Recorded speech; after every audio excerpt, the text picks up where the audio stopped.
नमस्कार दोस्तों, स्वागत है आपका रोजगार एक्सप्रेस में। आप देख रहे हैं आपका अपना यूट्यूब चैनल एग्जाम बाय, जिसमें हम कर रहे हैं रेलवे भर्ती 2024 के लिए मैथ्स की कंप्लीट तैयारी, जो कि assistant loco pilot, RPF, constable, RPF, SI, NTPC group D और टेक्नीशियन जैसे तमाम एग्जाम के लिए महत्वपूर्ण होने वाली है। आज की हमारी वीडियो का टॉपिक है आरआरबी एनटीपीसी सीबीडी 2 में लेवल 2 का, जो 13 जून को पेपर हुआ था 1:15 से 2:30 बजे के बीच में। हम उसको देखेंगे बिल्कुल आसान भाषा में with latest tips and trick के साथ, ताकि सेम ऐसे या फिर इससे संबंधित कोई भी क्वेश्चन इस बार के रेलवे के एग्जाम में आए तो आप उनको कम से कम टाइम और ज्यादा से ज्यादा एक्यूरेसी के साथ कर सकें। अगर आप नए हैं इस चैनल पे तो इस चैनल को सब्सक्राइब करके हमारे साथ इस सफर में जुड़िए, आपको सीखने को बहुत कुछ मिलेगा। अगर आपने इससे पहले की वीडियोस को नहीं देखा है तो ऊपर आई बटन पे क्लिक करके आपको उनकी प्लेलिस्ट का लिंक मिल जाएगा, आप वहां जाकर उन वीडियोस को देख सकते हैं, या फिर डिस्क्रिप्शन में आपको प्लेलिस्ट का लिंक मिल जाएगा, आप वहां जाकर भी देख सकते हैं। तो चलिए शुरू करते हैं हम अपनी रोजगार एक्सप्रेस का सफर और देखते हैं प्रैक्टिस सेट 18 का पहला क्वेश्चन क्या कहता है। क्वेश्चन कहता है कि यदि एक व्यापारी ने अंकित मूल्य पे 18% की छूट दी तो उसने उस सामान को वस्तु को 123 रुपए में बेच दिया। यदि वो उस वस्तु को अंकित मूल्य पे बेच देता तो उसको 25% का जो है लाभ होता, तो उसका क्रय मूल्य निकालना है। तो यहाँ पे अगर हम देखें कि उसने मार्क प्राइस के 82% यानी कि 18% की छूट दे दी, तो उसने मार्क प्राइस के 82% पे बेचा, तो वो सेलिंग प्राइस क्या हो गया, उसने 123 रुपए में बेच दिया। तो यहाँ से अगर हम अपना मार्क प्राइस निकालेंगे तो वो क्या हो जाएगा 123/82, और वो परसेंटेज का साइन हटा देंगे नीचे से तो ऊपर आ जाएगा 100। ये हो जाएगा इसका मार्क परसेंट। अब वो कहता है कि इसी चीज पे उसने इसी मार्क प्राइस अंकित मूल्य पे उसको बेच दिया, तो यानी कि ये क्या हो गया हमारा, ये हो गया सेलिंग प्राइस, जो कि आ गया इधर। अब वो कहता है कि उसको 25% का जो है लाभ हो जाता है। तो लाभ हमेशा किस पे होता है, कॉस्ट प्राइस पे। तो ये जो सेलिंग प्राइस, ये जो क्या नाम है विक्रय मूल्य होगा, ये क्रय मूल्य का जो है हमारा 125% होगा। क्या होगा 125%, तभी तो जो है उसको 25% का लाभ होगा। तो यहाँ से जो है हम अपना कॉस्ट प्राइस कैसे निकालेंगे, ये 123/82 इंटू 100 और नीचे आ जाएगा 125 और इसका परसेंट का साइन हटाएंगे तो ऊपर आ जाएगा 100। अब यहाँ से जो हम देख लेते हैं, ये 25 से 5 बारी में चला गया, ये 25 से 4 बारी में चला गया। यहाँ से अगर हम देखें तो ये यहाँ से 2 बारी में चला गया, और ये यहाँ से 41 टाइम्स 2 बारी में चला गया, और ये 41 से 3 बारी में चला गया, और ये 5 से जो है यहाँ 20 बारी में चला गया। तो यहाँ पे हमारा कितना आंसर आ जाएगा, कॉस्ट प्राइस हमारा आ जाएगा 3 × 2 × 20, जो कि हमारा ऑप्शन होगा 120। तो इसका सही आंसर क्या हो जाएगा हमारा, ऑप्शन थर्ड 120। बढ़ते हैं अगले क्वेश्चन की तरफ। क्वेश्चन ये कहता है कि सुरेश ने 80,000 रुपए 24% पर एनम के साधारण ब्याज पे, वहीं रमेश ने लिए 91,000 रुपए 20% पर एनम साधारण ब्याज पे। तो हमें बताना है कि कितने समय के बाद जो है उनका उधार बराबर हो जाएगा। अब जैसा कि हम जानते हैं कि सिंपल इंटरेस्ट जो होता है वो होता है हमारा PRT/100, लेकिन यही अगर हम अमाउंट की बात करेंगे तो अमाउंट के अंदर जो है सिंपल इंटरेस्ट में हमारा प्रिंसिपल जुड़ जाता है। तो जो हमारा अमाउंट आ जाएगा वो आ जाएगा प्रिंसिपल प्लस PRT/100। तो यहाँ पे अगर हम बात करें सुरेश की, तो सुरेश की कंडीशन में ये है कि उसने 80,000 रुपए लिए, प्लस जो है इसका अमाउंट हो गया 80,000 प्लस 80,000 इंटू 24% इंटू मान लेते हैं कि T समय के बाद जो है इनका उधार बराबर हो जाएगा अपॉन 100। ये बराबर हो जाएगा, अगर हम रमेश की बात करें तो उसने लिए 91,000 रुपए प्लस 91,000 इंटू 20% पे लिए उसने, और इसका जो है दोनों का T समय के बाद जो है उधार बराबर हो जाएगा। तो यहाँ से जो है 2 जीरो से ये 2 जीरो चला गया, यहाँ पे भी 2 जीरो से ये 2 जीरो चला गया। अब जब 91,000 में से 80,000 को हम घटा देंगे तो ये हमारा आ जाएगा कितना, ये आ जाएगा हमारा 11,000 रुपए। ठीक है, अब यहाँ पे हम क्या कर लेते हैं, यहाँ अगर हम देखें तो ये आ जाएगा 0, ये आ जाएगा 32 का 2 और 16 3 19, तो ये आ जाएगा 1920 30। इसमें से हमें माइनस करना है कितना, इसमें से हमें माइनस करना है 18 तो यहाँ से जो है अब क्या आ जाएगा, T = 11,000 अपॉन 1,000। तो ये 3 जीरो से 3 जीरो चला गया, तो जो टाइम आया वो आया कितना, 11 साल। 11 साल के बाद जो है इनकी उधार की राशि जो है दोनों की बराबर हो जाएगी। तो इसका सही आंसर क्या है, ऑप्शन सेकंड। बढ़ते हैं अगले क्वेश्चन की तरफ। अगला क्वेश्चन जो है एक 7 डिजिट नंबर दे रखा है जो कि 11 से डिविजिबल है। तो इसके अंदर हमें जो है x + y की वैल्यू निकालनी है। तो ये नंबर लिखा है 504x5y3। तो 11 का जो डिविजिबिलिटी रूल है वो क्या कहता है कि जो इनके ऑड और इवन डिजिट्स के जो डिजिट्स पे प्लेसेस पे जो डिजिट्स है उनका सम जो है और डिफरेंस जो है 0 या 11 का मल्टीपल आना चाहिए। तो हम देख लेते हैं, ये हो जाएगा हमारा 5 4 9 और ये हो जाएगा हमारा 14 और 3 17। तो 17 में से हम माइनस कर देंगे कितना, 0 + x + y, तो ये आ जाएगा हमारा x + y। तो ये जो है हमारा या तो 0 आए या 11 का मल्टीपल आए। तो यहाँ पे हम देख लेते हैं बाय ऑप्शन क्या कहता है। तो यहाँ पे जो है बाय ऑप्शन अगर हम यहाँ पे 17 रख दे पूरा तो 0 आ जाएगा। तो यहाँ पे बाय ऑप्शन तो जो है सेकंड ऑप्शन हमारा सही हो गया। तो इसकी one of the possible value जो ही x + y की वो आ गई है 17। बढ़ते हैं अगले क्वेश्चन की तरफ। अगला क्वेश्चन ये कहता है कि x और y जो है किसी काम को 18 और 30 दिन में कर लेते हैं, वहीं जो z है वो y से 50% अधिक जो है कार्य कुशल है। अब जो z और y है दोनों ने काम को शुरू तो किया लेकिन 4 दिन के बाद छोड़ देते हैं। बाकी बचा हुआ काम जो है x p की मदद से अगले 4 दिन में कंप्लीट करता है। तो ये बताना है हमें कि p अकेला उस काम को कितने दिन में कर लेगा। तो अब जैसे कि हम देख रहे हैं कि x 18 डेज में काम कर रहा है, वहीं y जो है 30 दिन में काम कर रहा है। तो हमेशा टाइम एंड वर्क में एक खेल होता है कि यहाँ पे बता तो देते हैं काम हो रहा है, लेकिन क्या काम हो रहा है नहीं बताते, तो हम अपने आप यहाँ पे जो है टोटल वर्क मानते हैं, और ये जो टोटल वर्क होता है ये एलसीएम हो जाता है इन दोनों का। तो इसका एलसीएम अगर देखिए तो हमारा कितना आ गया, ये 90 यूनिट। तो हम मान लेते हैं कि ये कोई 90 यूनिट का काम कर रहे हैं, तो इनकी जो एफिशिएंसी आ जाएगी वो क्या आ जाएगी कि 90 यूनिट 18 दिन में, तो एक दिन में कितना 5, और यहाँ पे कितना आ जाएगा ये 30 से 3, तो ये आ गई इनकी एफिशिएंसी। ठीक है, अब उसके बाद यहाँ पे एक चीज और कहता है जेड और वाई के बारे में। ये कहते हैं कि जेड 50% अधिक कार्य कुशल है वाई से। अगर वाई 3 की एफिशिएंसी से काम कर रहा है तो 3 की एफिशिएंसी तो जेड काम कर ही रहा है, लेकिन 50% अधिक, तो 3 का आधा कितना हो गया 1.5। तो यानी कि जेड की एफिशिएंसी कितनी आ गई, जेड की एफिशिएंसी आ गई 4.5 और यहाँ वाई की आ गई 3। बिल्कुल ठीक है। अब ये यहाँ पे कहते हैं कि जेड और वाई ने जो है 4 दिन तक काम किया, कितने 4 डेज तक काम किया, तो ये कितना काम हो गया, जेड की एफिशिएंसी तो आ गई 4.5 और वाई की एफिशिएंसी आ गई 3। तो ये 4 दिन तक अगर हम देखें तो ये 7.5 का काम 4 दिन तक अगर वो करेंगे तो 30 यूनिट का काम जो है दोनों ने मिलकर किया। तो रिमेनिंग जो काम हुआ, रिमेनिंग काम जो हुआ वर्क जो आया वो कितना आया 90 - 30 = 60 यूनिट का काम। तो ये काम जो है किसके द्वारा क्या कराया गया है, ये काम कराया गया है एक्स और पी के द्वारा। तो 4 दिन के अंदर इसने भी काम किया, 4 दिन इसने भी काम किया, तो एक्स की एफिशिएंसी कितनी है, एक दिन की 5, तो 4 दिन में कितना काम करेगा 20 यूनिट। तो बाकी बचा 40 यूनिट काम जो है किसने किया, पी ने। अगर पी ने सिर्फ 4 ही दिन काम किया है तो 4 से अगर हम डिवाइड करेंगे तो कितना आ गया, ये हमारा 10 यूनिट काम उसने किया प्रति दिन के हिसाब से। तो ये आ गई क्या, ये आ गई हमारी पी की एफिशिएंसी। किसकी एफिशिएंसी, पी की। तो अब जो है पी टोटल वर्क करने में जो है कितना टाइम लेगी, वो टाइम लेगी 90 / 10। तो यहाँ से ये आ गया हमारा कितना 9 डे। तो इसका सही आंसर जो होगा क्या हो जाएगा, ऑप्शन सेकंड इसका सही आंसर हो जाएगा। बढ़ते हैं अगले क्वेश्चन की तरफ। इस क्वेश्चन के अंदर ये एक एक्सप्रेशन दिया हुआ है, इसकी हमें वैल्यू निकालनी है। तो यहाँ पे हम साफ जो है क्या देख रहे हैं, मल्टीप्लाई कर लेंगे 1000 से और यहाँ पे जो है डिवाइड कर लेंगे 100 से। वही सेम चीज हम यहाँ पे कर देंगे, यहाँ मल्टीप्लाई कर लेंगे 1000 से और डिवाइड कर देंगे 100 से। तो ये 2 जीरो से 2 जीरो चला गया, बचा कितना 1 जीरो। तो यहाँ पे जो है पॉइंट किधर आ जाएगा, यहाँ जो है पॉइंट आ जाएगा 632.5। तो ये हो जाएगा इसका आंसर। तो यहाँ पे आंसर हमारा क्या हो जाएगा, ऑप्शन थर्ड 632.5। आशा करता हूँ आपको समझ आया होगा। इक्वेशन बैलेंस करने के लिए हमें दोनों साइड जो है सेम ऑपरेशन करने पड़ते हैं। अगला क्वेश्चन देखते हैं। पहले 10 जो है 10 प्राइम नंबर का जो है हमें अब जो है क्या नाम है मीन निकालना है। तो 10 प्राइम नंबर क्या होते हैं, जैसा कि हम जानते हैं 2, 3, 5, 7, 11, 13, 17, 19, 23 और 29। यदि आप इनका जो सम करेंगे तो वो सम हमारा क्या आ जाएगा, वो सम आ जाएगा हमारा 129। और ये 10 नंबर है तो 10 से डिवाइड कर देंगे तो इनका जो एवरेज आ जाएगा वो कितना आ जाएगा 12.9। तो इसका सही आंसर जो होगा ऑप्शन थर्ड होगा। बढ़ते हैं अगले क्वेश्चन की तरफ। क्वेश्चन कहता है कि जूली 140 मीटर 18 सेकंड में कवर करती है, तो वो 1 घंटे में कितना डिस्टेंस कवर करेगी। तो हम जानते हैं कि वो क्या दे रखा है 18 सेकंड में 140 मीटर।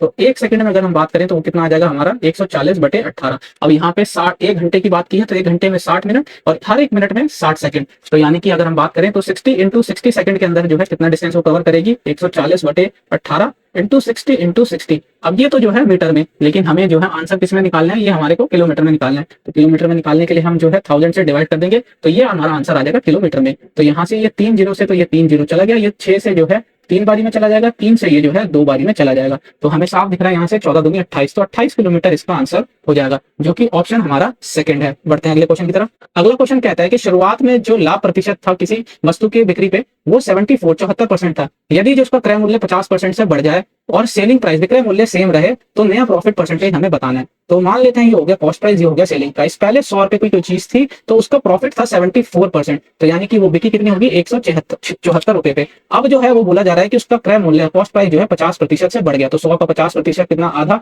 तो 100। तो कितना हो गया कॉस्ट प्राइस क्रय मूल्य 100, लेकिन जो विक्रय मूल्य है वो अभी भी उतना है। तो ये यहाँ से कितना ज्यादा है 150 पे 174, ये ज्यादा है 24। अब हमें इसका प्रॉफिट परसेंटेज निकालना है तो इसको हम 150 से डिवाइड कर देंगे इसके वही कॉस्ट प्राइस से और इनटू कर देंगे 100 से। तो ये आ जाएगा हमारा, ये यहाँ से चला गया, ये 5 से 3 बारी में, ये 2 बारी में और ये 3 से यहाँ 8 बारी में। तो ये कितना 16% का जो है हमारा लाभ आ गया। तो इसका आंसर जो हुआ ऑप्शन सेकंड हो गया। बढ़ते हैं अगले क्वेश्चन की तरफ। अगला क्वेश्चन सिंप्लीफाई का क्वेश्चन है। सबसे पहले तो हम ये बार को सॉल्व करेंगे। इस बार को सॉल्व करने पे आ जाएगा -5 और 6 में से -5 किया तो आ गया कितना हमारा 1। कितना आ गया हमारा 1। तो 3 को जब हम 1 से इंटू करेंगे तो 3 ही आ जाएगा। अब 12 / 3 करेंगे तो ये हमारा आ जाएगा 4 और 35 में 4 को जोड़ देंगे तो कितना आ जाएगा हमारा 39 और 49 में से 39 गया 10। तो इसका जो आंसर है वो क्या आ गया, ऑप्शन थर्ड इसका आ गया सही आंसर। बढ़ते हैं अगले क्वेश्चन की तरफ। अगला क्वेश्चन जो है वो एक 11 डिजिट का नंबर है कोई, जिसके अंदर कंडीशन लगाई है कि जो है पी के बराबर नहीं है और ये नंबर 72 से डिविजिबल है। तो हमें 3k + 2p की वैल्यू निकालनी है। तो नंबर जो है वो क्या है अब 72 का मतलब होता है वो नंबर 8 और 9 दोनों से डिविजिबल हो। 8 का डिविजिबिलिटी रूल क्या कहता है कि लास्ट की तीनों डिजिट जो है 8 से डिविजिबल होनी चाहिए। तो यहाँ पे के का क्या क्या मान रखें, जो ये तीनों जो है ये तीन डिजिट जो है 8 से डिवाइड हो जाए, तो यहाँ के का मान जो है 3 और 7 आ सकता है। अब यहाँ पे देखें कि 9 से डिविजिबिलिटी के लिए, तो 9 का डिविजिबिलिटी रूल कहता है कि सम ऑफ द डिजिट जो है 9 से डिवाइड होना चाहिए। तो ये 5 4 9 ये हो गया हमारा। ये बात करेंगे हमारा 5 और 5 10, 8 18 ये हो गया। और यहाँ पे अगर हम बात करें 8 और 8 16, 16 और 6 कितना हो गया हमारा 22। तो 22 में से हम जो है 18 निकाल देंगे तो हमारा कितना बच जाएगा 4। कितना बच जाएगा हमारा 4। तो ये कितना आ जाएगा हमारा 4 प्लस पी प्लस के। तो अब यहाँ पे जो के प्लस पी की वैल्यू है ऐसा क्या रखें, तो मान ले पहले 3 रख दें, तो यहाँ पे पी की वैल्यू क्या आ जाएगी 2। तो यही हमारा जो है पॉसिबल पेयर बन सकता है, क्योंकि अगर हम यहाँ पे 7 रख देंगे तो यहाँ पे भी 7 आ जाएगा, जो कि नहीं है। यहाँ पे के जो है पी के बराबर नहीं है। तो अब यहाँ पे वैल्यू रख लेते हैं 3k प्लस 2p की। तो के की वैल्यू तो आ रही है हमारी 3 और 2 की वैल्यू आ रही है हमारी 2। तो ये कितना आ गया 3 3 जा 9, 2 2 जा 4, ये बराबर हो गया 13 के। तो इसका सही आंसर हो जाएगा ऑप्शन फर्स्ट 30। बढ़ते हैं अगले क्वेश्चन की तरफ। क्वेश्चन कहता है कि पैरेललोग्राम के अंदर जो अपोजिट साइड्स हैं पैरेललोग्राम की वो कितनी है 16 सेंटीमीटर की है प्रत्येक। अब उसके बीच का जो परपेंडिकुलर डिस्टेंस है वो दे रखा है 10। मान लेते हैं ये हो गया हमारा एक ये पैरेललोग्राम, ठीक है। अब इसके अंदर जो ये पैरेलल साइड है इनका जो लेंथ दे रखी है वो 16 सेंटीमीटर दोनों की दे रखी है। अब जो ये जो इनका परपेंडिकुलर डिस्टेंस है ये क्या है, ये जो है 10 सेंटीमीटर का। तो एरिया पूछ रहा है। अब ये तो सिंपल सा, इसमें तो फिगर बनाने की भी जरूरत नहीं थी। तो एरिया जो होता है वो बेस इंटू हाइट के बराबर हो जाता है। तो ये 160। तो हम जो है इसको बिना लिखे करेंगे, ऑप्शन सेकंड इसका सही आंसर। अगले क्वेश्चन की तरफ बढ़ते हैं। अगला क्वेश्चन सिंप्लीफिकेशन का क्वेश्चन है। ये थोड़ा टाइम टेकिंग क्वेश्चन होते हैं, तो आप इसको जो है खुद ट्राई कीजिएगा और इसका आंसर कमेंट सेक्शन में बताइएगा। जिसका सही आंसर होगा उसको हर्ट लाइक मिल जाएगा। तो बढ़ते हैं अगले क्वेश्चन की तरफ। अगला क्वेश्चन बोलता है कि कंपाउंड इंटरेस्ट निकालना है 32,000 पे, वो भी सिर्फ 6 महीने के लिए, जबकि जो ब्याज दर दे रखी है वो 12% की ब्याज दर दे रखी है। लेकिन ये जो ब्याज लग रहा है 6 महीने तक वो लग रहा है क्वार्टरली, यानी कि 3-3 महीने पे। तो अगर 6 महीने की बात करेंगे तो पहले 3 महीने पे फिर अगले 3 महीने पे। अब यहाँ पे हमें साफ दिख रहा है कि 12 महीने का ब्याज जो है वो 12% दे रखा है। तो अगर 3 महीने की अगर हम बात करेंगे तो इसको हम डिवाइड कर देंगे किससे 4 से। तो ये भी 4 से डिवाइड हो जाएगा। तो 3 महीने का ब्याज दर हमारा आ गया 3%। तो पहले महीने में 3%, दूसरे 3 महीने में 3%। तो इनका जो है नेट कंपाउंड इंटरेस्ट जो आ जाएगा वो क्या आ जाएगा 3 + 3 इंटू 3/100। तो हम इसको अगर निकाल लेंगे तो ये कितना आ जाएगा 6.09%। ये जो है जैसा कि हमने कंपाउंड इंटरेस्ट और सिंपल इंटरेस्ट में पढ़ा था कि a + b a into b/100, ये फॉर्मूले से हमने निकाला। तो अब ब्याज दर देख लेते हैं, कंपाउंड इंटरेस्ट जो है देख लेते हैं। 32,000 पे लगाना है हमने 6.09% का। तो ये परसेंट से 2 जीरो चला गया। अब यहाँ पॉइंट हटाएंगे तो 2 जीरो आ गया। ये 1 जीरो से 1 जीरो चला गया। अब यहाँ पे जो है हम बाय यूनिट डिजिट करेंगे, ठीक है। इसको हम सॉल्व बिल्कुल भी नहीं करेंगे। तो यहाँ पे 9 से और यहाँ 2, तो यानी कि 8 आएगा। बिल्कुल है 8 आएगा। अब 8 आएगा और नीचे जो है 1 जीरो है तो पॉइंट के बाद आएगा। तो पॉइंट के बाद 8 जो है कौन सा ऑप्शन है, 2 ऑप्शन है हमारे पास यहाँ पे, ठीक है। अब यहाँ पे जो है हम ये देख लेते हैं कि यहाँ पे 8 चौक 32 हो रहा है। तो यहाँ पे वो नंबर भी होगा जो 8 का मल्टीपल होगा। तो 8 का मल्टीपल तो इन दोनों में से जो है एक ही दिख रहा है हमें, कौन सा 488। तो यानी कि इसका सही ऑप्शन क्या हो जाएगा, ऑप्शन नंबर 4 इसका सही आंसर हो जाएगा। बढ़ते हैं अगले क्वेश्चन की तरफ। हमें ऐसे क्वेश्चंस को बिल्कुल भी सॉल्व करके टाइम वेस्ट नहीं करना है। हमें कम से कम टाइम के अंदर जो है हमें ज्यादा से ज्यादा क्वेश्चंस को अटेम्प्ट करना है ताकि हमारे पूरे मार्क्स पक्के हो जाए। बढ़ते हैं अगले क्वेश्चन की तरफ। क्वेश्चन कहता है कि एक बोट जो है 7 किलोमीटर जाती है धारा की दिशा में, जिसको हम डाउनस्ट्रीम कहते हैं।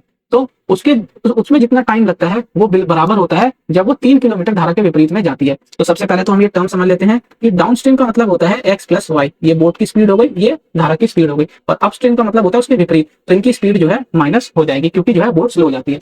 तो अब वो कहता है कि फिर वो 14 किलोमीटर जो है अपस्ट्रीम जाता है और सेम डिस्टेंस जो है वो डाउनस्ट्रीम जाता है। तो उसको टाइम लगता है 6 सही 2/3। तो ये हमारा कितना हो गया, ये 20/3 घंटे हो गया। अब वो पूछता है कि उसको 16.8 जो है किलोमीटर अपस्ट्रीम जाने में कितना टाइम लगेगा। तो सबसे पहले हम देख लेते हैं कि जो डिस्टेंस होता है स्पीड इंटू टाइम। तो यहाँ पे टाइम दोनों का बराबर है। तो टाइम अगर बराबर हो जाएगा तो डिस्टेंस अपॉन स्पीड दोनों का सेम हो जाएगा। तो अगर ये 7 किलोमीटर डाउनस्ट्रीम जा रहे हैं तो 7/x + y बराबर हो जाएगा किसके 3 किलोमीटर। 3 किलोमीटर यहाँ अपस्ट्रीम जा रहे हैं तो ये 3 किलोमीटर जो है अपस्ट्रीम, तो x - y। अब यहाँ से x + y/x - y जो आ जाएगा वो हमारा कितना आ जाएगा, वो आ जाएगा 7/3। तो अब हम यहाँ पे जो है बाय कॉम्पोनेंडो एंड डिविडेंडो यहाँ से अगर हम निकालेंगे, हम x/y की वैल्यू निकाल लेंगे। तो ये x/y हमारा कितना आ जाएगा 10/4। तो ये 2 5 जा, ये 2 2 जा। तो x और y की जो रेशियो आ जाएगा क्या आ जाएगा इनकी स्पीड का, वो 5/2। अब यहाँ पे ये कहता है कि ये 14 किलोमीटर अपस्ट्रीम जाते हैं। कितना, 14 किलोमीटर अपस्ट्रीम। तो मान लेते हैं कि इनकी स्पीड क्या हो गई, इनकी स्पीड हो गई है x जो आ जाएगा वो आ जाएगा 5a और जो y आ जाएगा वो आ जाएगा कितना 2a।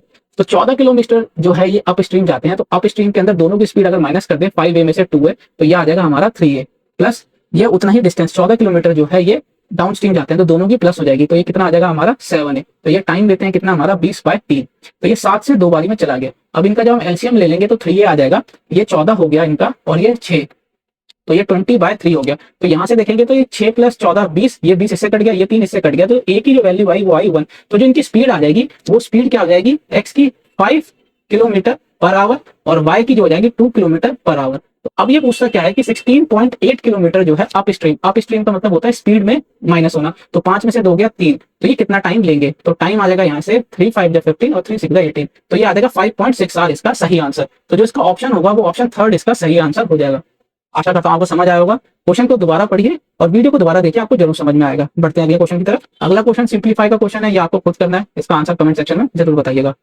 अगला क्वेश्चन जो कहता है कि डायमीटर दे रखा है राइट सर्कुलर कोन के बेस का 20 सेंटीमीटर, तो रेडियस जो आ जाएगा वो 10 सेंटीमीटर आ जाएगा और उसकी स्लांट हाइट दे रखी है 10.5 सेंटीमीटर, तो उसका सीए से कर्व सरफेस एरिया पूछ रहा है। तो हम जानते हैं कि कर्व सरफेस एरिया क्या हो जाता है, वो जाता है हमारा पाई आर है, तो पाई की वैल्यू यहाँ पे दे रखी है 22/7, रेडियस आ गया है 10 और जो हमारी स्लांट हाइट है वो 10.5, तो ये 7 से जो है कितनी बारी में चला जाएगा, ये चला जाएगा 1.5 टाइम्स में। तो जो इसका आंसर आ जाएगा वो कितना आ जाएगा हमारा 330, तो इसका सही ऑप्शन जो हो जाएगा वो ऑप्शन 3 हो जाएगा। बढ़ते हैं अगले क्वेश्चन की तरफ। अगला क्वेश्चन कहता है कि एक जो है अमाउंट जो है सिंपल इंटरेस्ट पे 8% के लिए 3 साल पे दिया जाता है, यदि रेट ऑफ इंटरेस्ट जो है उसका 2% बढ़ा दिया जाए तो उसको 84 रुपए ज्यादा मिल जाएगा। तो हमें बताना है कि कितना पैसा जो है इन्वेस्ट किया गया था। अब जैसा कि हम जानते हैं रेट ऑफ इंटरेस्ट जो है वो क्या है, पहले आर, अब हो गया R+2%, तो यानी कि रेट ऑफ इंटरेस्ट में इतना चेंज आ गया है। तो अब जो ये आ जाएगा हमारा रेट, अब हम टाइम की बात करें तो टाइम हमारा कितना है, टाइम जो है हमारा वो कितना इंक्रीज हुआ है 3 साल, पहले भी 3 साल था अब भी 3 साल है। तो जो एक्चुअल में आएगा वो क्या आएगा हमारा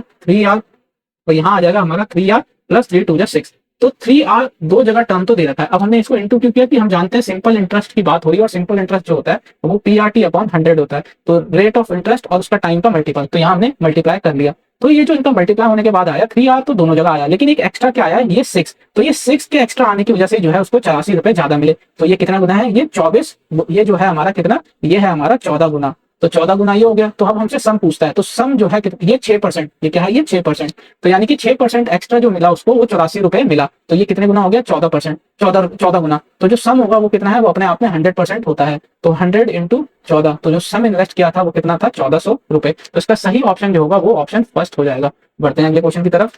क्वेश्चन कहता है कि एक इक्विलेटरल ट्राइंगल है जिसकी साइड 12 सेंटीमीटर है, ये एक सर्कल के अंदर ड्रॉ किया गया है, तो हमें एरिया बताना है उस सर्कल का। मान लेते हैं ये सर्कल हो गया और इसके अंदर जो है ये इक्विलेटरल ट्राइंगल जो है ड्रॉ किया गया है, तो इसकी साइड 12 दे दी गई है। और हम जब जानते हैं कि जो बाहर जो सर्कल ड्रॉ किया जाता है उसको हम कहते हैं सर्कम सर्कल, तो इस सर्कम सर्कल का जो है सर्कम रेडियस जो होता है ये रिजल्ट होता है, जो हमें याद रखना होता है ये होता है A/√3, जहां A जो होता है वो साइड होती है ट्राइंगल की, साइड ऑफ ट्राइंगल। तो यहाँ से सर्कम रेडियस कितना आ जाएगा 12/√3, तो यहाँ पे जो एरिया हो जाएगा सर्कल का, एरिया ऑफ सर्कल जो हुआ वो कितना हो जाएगा, वो हो जाएगा πr²। तो पाई तो हमें टर्म में निकालना, पाई छोड़ देंगे, आर जो आया वो आया हमारा 12/√3 का होल स्क्वायर, तो ये कितना हो जाएगा हमारा पाई 12 × 12/√3 जो है स्क्वायर से कट जाएगा तो 3 हो गया, 3 से ये 4 बारी में चला जाएगा, तो 48 पाई हमारा इसका आंसर आ जाएगा, जो कि ऑप्शन नंबर फर्स्ट हमारा सही आंसर है 48। बढ़ते हैं अगले क्वेश्चन की तरफ।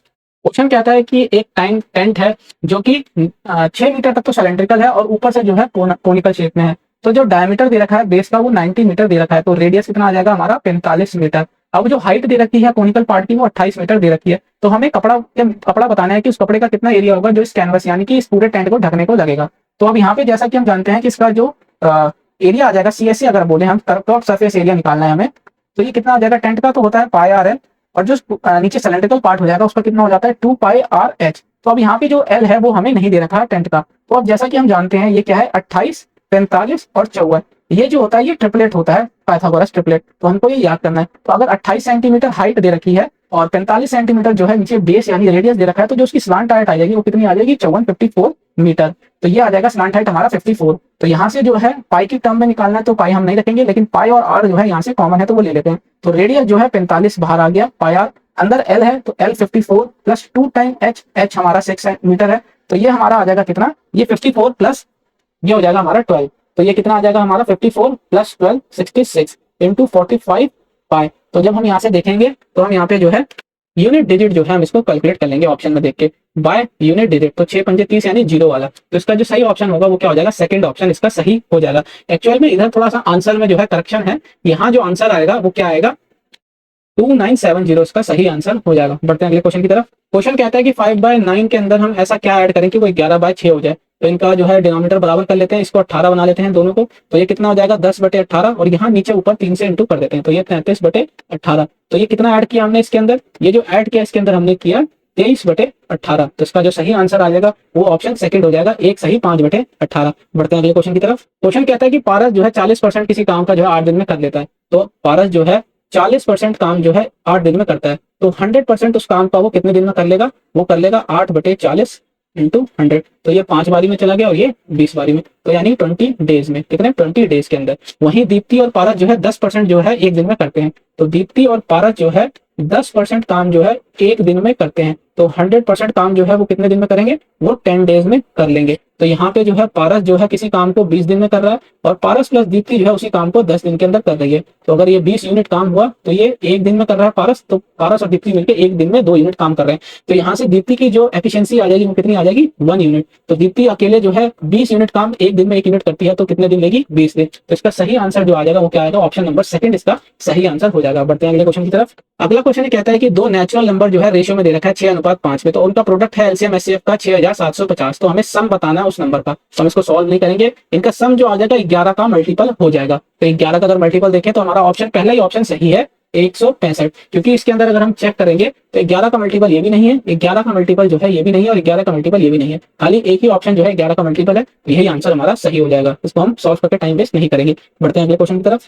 क्वेश्चन कहता है कि x जो है एक स्मॉलेस्ट 6 डिजिट नंबर है जो कि 20, 21, 22, 24, 28 से डिवाइड करने पर हर केस में 5 रिमाइंडर छोड़ता है। यदि जब x को जो है 462 से डिवाइड करेंगे तो हमें क्वेश्चन बताना है क्या आएगा। तो अगर हम इनका एलसीएम ले लें सबका, तो ये एलसीएम जो है कितना आ जाएगा 9240 इनका एलसीएम हो जाएगा। तो वो जो नंबर आएगा वो नंबर क्या हो जाएगा, वो नंबर हो जाएगा 9240 मल्टीपल के प्लस 5 इनका रिमाइंडर। तो अब हम यहाँ के पे ऐसी कौन सी कम से कम वैल्यू रखें जो कि जो है इसको छोटी से छोटी 6 डिजिट की जो है संख्या बन जाए। तो यदि हम यहाँ पे 10 रखेंगे, 10 रखने पे 2 2 4 और 10 रखने पे 5, तो यानी कि और ये 1 डिजिट, तो इधर जो है 5 डिजिट में रहेगा 10 रखने के बाद भी। अगर हम यहाँ 11 रखेंगे तो ये जो है छोटी से छोटी 6 डिजिट की जो है संख्या बन जाएगी। तो अगर हम यहाँ 11 रखेंगे तो यहाँ मल्टीपल करेंगे तो कितना आ जाएगा हमारा 0461101 प्लस 5, तो यानी कि ये कितना हो जाएगा 101645। ये एक छोटी से छोटी 6 डिजिट की नंबर हो गई जो इनसे डिवाइड करने पे 5 रिमाइंडर छोड़ेगी। यदि अगर हम इसको 462 से डिवाइड करेंगे 101645 को, तो जो है हमारा रिमाइंडर कितना आ जाएगा, ये हमारा आ जाएगा जो हमने करके देखा 220 के टाइम्स, और 5 जो है हमारा ये रिमाइंडर बच जाएगा। तो क्वेश्चन जो आएगा हमारा कितना आ जाएगा, वो आ जाएगा हमारा 220 टाइम्स। तो इसका सही आंसर जो हो जाएगा वो ऑप्शन थर्ड जो है इसका सही आंसर हो जाएगा। बढ़ते हैं अगले क्वेश्चन की तरफ। क्वेश्चन कहता है कि इक्वेशन दे दी है ग्राफ का 3x माइनस 2y माइनस 11 0 और x प्लस वाई 7। तो इसका जो ये इंटरसेक्ट करती है कहाँ पे, अल्फा और बीटा पे। अगर ये अल्फा बीटा पे इंटरसेक्ट करती है तो वहां पे जो है इनकी वैल्यू सेटिस्फाई करवानी चाहिए। तो ये आ जाएगा 3 alpha minus 2 beta is equal to 11 और ये alpha plus beta is equal to 7।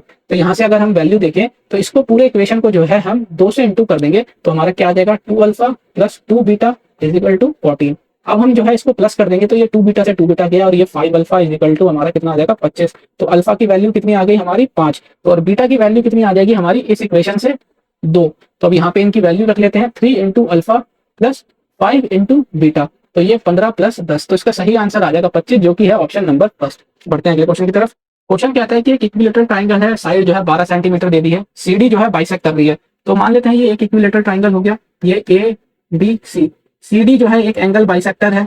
अब जब सीडी एंगल बाइसेक्ट कर रहा है तो साइड को भी बाइसेक्ट वो करेगा और ए बी को जो है वो डी पे टच कर रहा है। अब एडी सीडी के ऊपर जो है एक पॉइंट है ई जो कि इनको जो है बाइसेक्ट कर रहा है, यानी कि 2 इक्वल पार्ट में बांट रहा है। तो अब जो है हमें क्या करना है, ये ई बी या फिर बी की जो है लेंथ हमें निकालनी है। अब जैसा कि हमें पता है इक्विलेटरल ट्राइंगल के अंदर एंगल बाइसेक्टर ऑल्टीट्यूड और ये जितने भी हमारे होते हैं ये सारे के सारे सेम होते हैं। तो ये क्या हो गया एक तरीके से ये हाइट हो गई। हाइट, अगर इक्विलेटरल ट्राइंगल की हाइट निकालने का फॉर्मूला क्या होता है √3/2 इंटू साइड। तो यहाँ पे साइड कितनी दे रखी है 12 सेंटीमीटर, तो यहाँ से आ जाएगी हाइट हमारी कितनी 6√3। अब ये जो है ई जो है इसको 2 इक्वल पार्ट में डिवाइड कर रहा है, तो ये जो आ जाएगा हमारा ये कितना आ जाएगा वो 3√3।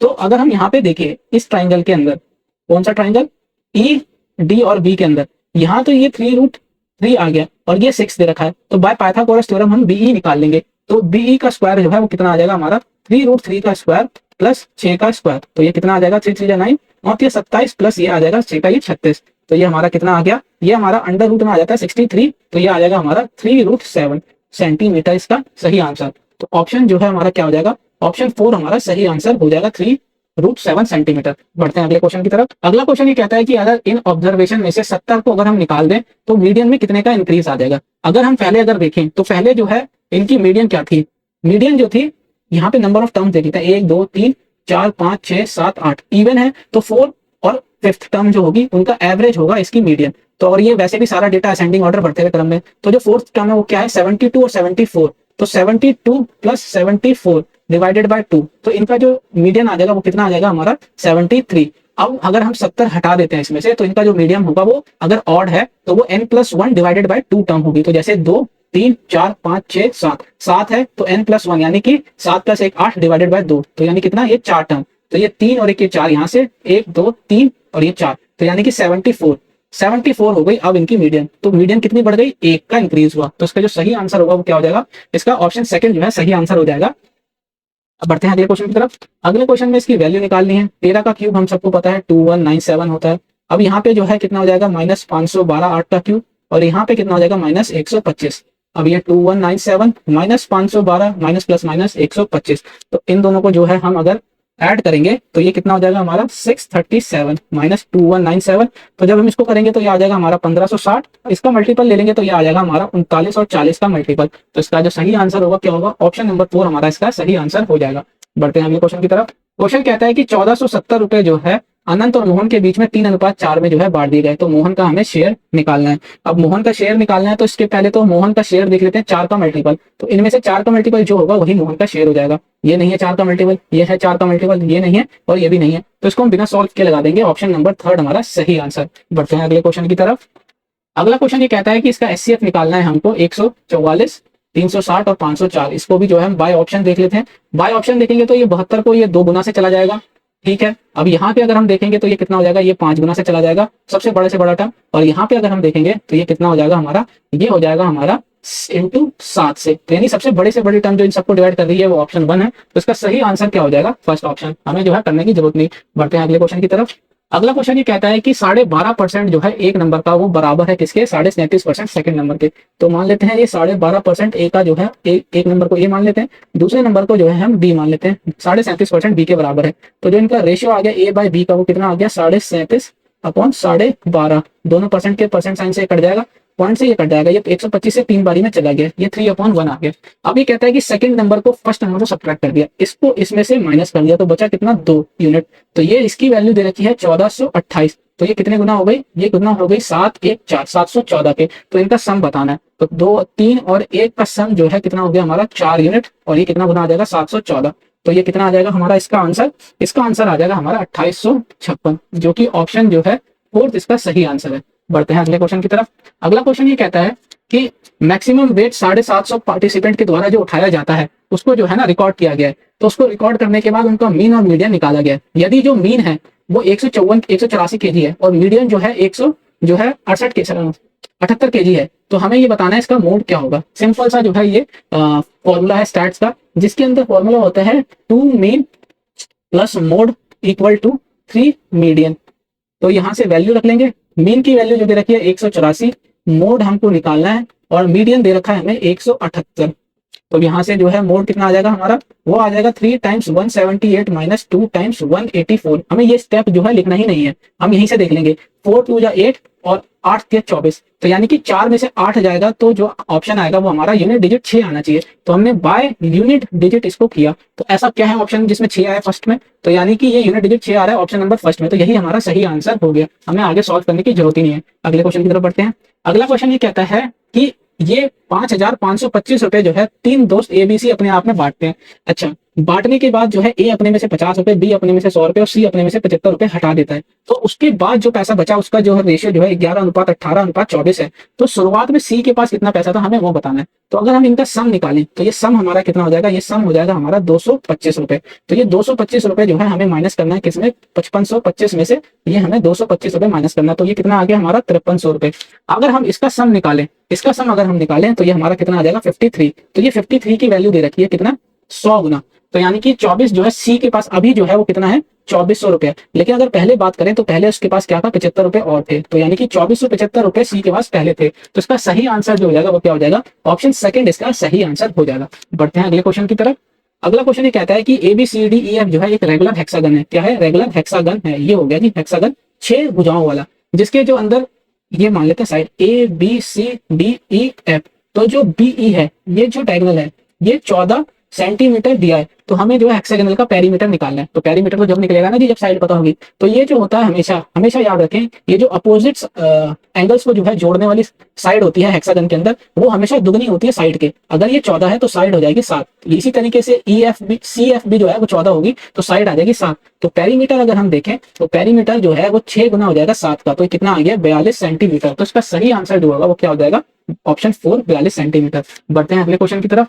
अगला क्वेश्चन ये कहता है कि लेंथ और हाइट जो है क्यूबॉइड की वो 18 और 12 दे दी है। तो वॉल्यूम जो है दे रखा है। तो वॉल्यूम जो होता है length into breadth into height होता है। तो वॉल्यूम जो है 3024 दिया है, लेंथ 18 दे रखी है और जो हाइट दे रखी है वो दे रखी है 12। तो हमें ब्रेथ निकालनी है। अब देखो जी इसको भी हम जो है बाय यूनिट डिजिट ही करेंगे, हम किसी क्वेश्चन को भी सॉल्व नहीं कर रहे हैं, है ना। तो यहाँ पे क्या है ये 8 दूनी 16 तो यानी 6। अब 6 में हम ऐसा क्या इंटू करें कि 4 आ जाए। तो बाय ऑप्शन देखेंगे तो 6 चौक 24 होता है। तो यानी कि यूनिट डिजिट 4 होना चाहिए उसका। तो 4 यूनिट डिजिट वाला एक ही ऑप्शन है। तो चौथा ऑप्शन हमारा सही हो जाएगा। बढ़ते हैं अगले क्वेश्चन की तरफ। अगला क्वेश्चन ये कहता है वैशाली जो है कुछ डिस्टेंस 50 किलोमीटर प्रति घंटा की स्पीड से कार से ट्रेवल करती है। वो अपनी ओरिजिनल जगह पे आ जाती है पर वो आती बाईसाइकिल से है जिसकी स्पीड 10 किलोमीटर प्रति घंटा थी। यदि उसकी टोटल जर्नी में जो टाइम लगा आने जाने में वो 2 घंटा 24 मिनट। तो ये 2 घंटा 24 मिनट को अगर आवर में बदले तो ये 24/60 हो गया। तो ये 12 दूनी 24 12 पंजे 60। तो ये हमारा कितना आ जाएगा, ये आ जाएगा 12/5 घंटा। तो अब ये पूछता है कि टोटल डिस्टेंस बताना है उसका जो उसने कवर किया। तो अब ये जो है यहाँ पे क्या आ जाएगा 50 किलोमीटर जाने का 50 किलोमीटर आने का। तो डिस्टेंस जो होता है वो स्पीड इंटू टाइम होता है। तो हमें टाइम दिया है तो डिस्टेंस अपॉन स्पीड। मान लेते हैं डिस्टेंस उसने डी चला और वो पहले गई कार से 50 किलोमीटर से, है ना। फिर उसने डी डिस्टेंस जो ट्रेवल किया साइकिल से वो 10 किलोमीटर। तो ये टाइम लगा 12/5। तो इनका एलसीएम अगर ले लें हम तो ये 50 आ जाएगा, यहाँ आ जाएगा हमारा 5t। तो ये कितना हो जाएगा 12/5, है ना। ये 5d हो जाएगा। ये कितना हो जाएगा हमारा 6d/50 इज इक्वल टू 12/5। ये 5 से यहाँ 10 बारी में गया, ये 6 से यहाँ 2 बारी में गया। तो यहाँ से जो डिस्टेंस आ गया वो हमारा कितना आ गया, डिस्टेंस हमारा 20 किलोमीटर। लेकिन टोटल डिस्टेंस की बात करें वो दुगनी हो जाएगी क्योंकि वो आवन जावन दोनों करा उसने। तो 40 किलोमीटर जो है इसका आंसर आ जाएगा, जो कि हमारा ऑप्शन 4 इसका सही आंसर है। ये था वीडियो का एंड। आशा करता हूँ आपको सॉल्यूशन पसंद आया होगा। सॉल्यूशन पसंद आया हो तो वीडियो को लाइक, चैनल को सब्सक्राइब करना ना भूलिएगा ताकि आपको अगली वीडियो जो है मिस ना हो जाए। तो मिलते हैं अगली वीडियो में। तब तक एग्जाम बाय चैनल को देखने के लिए बहुत बहुत धन्यवाद।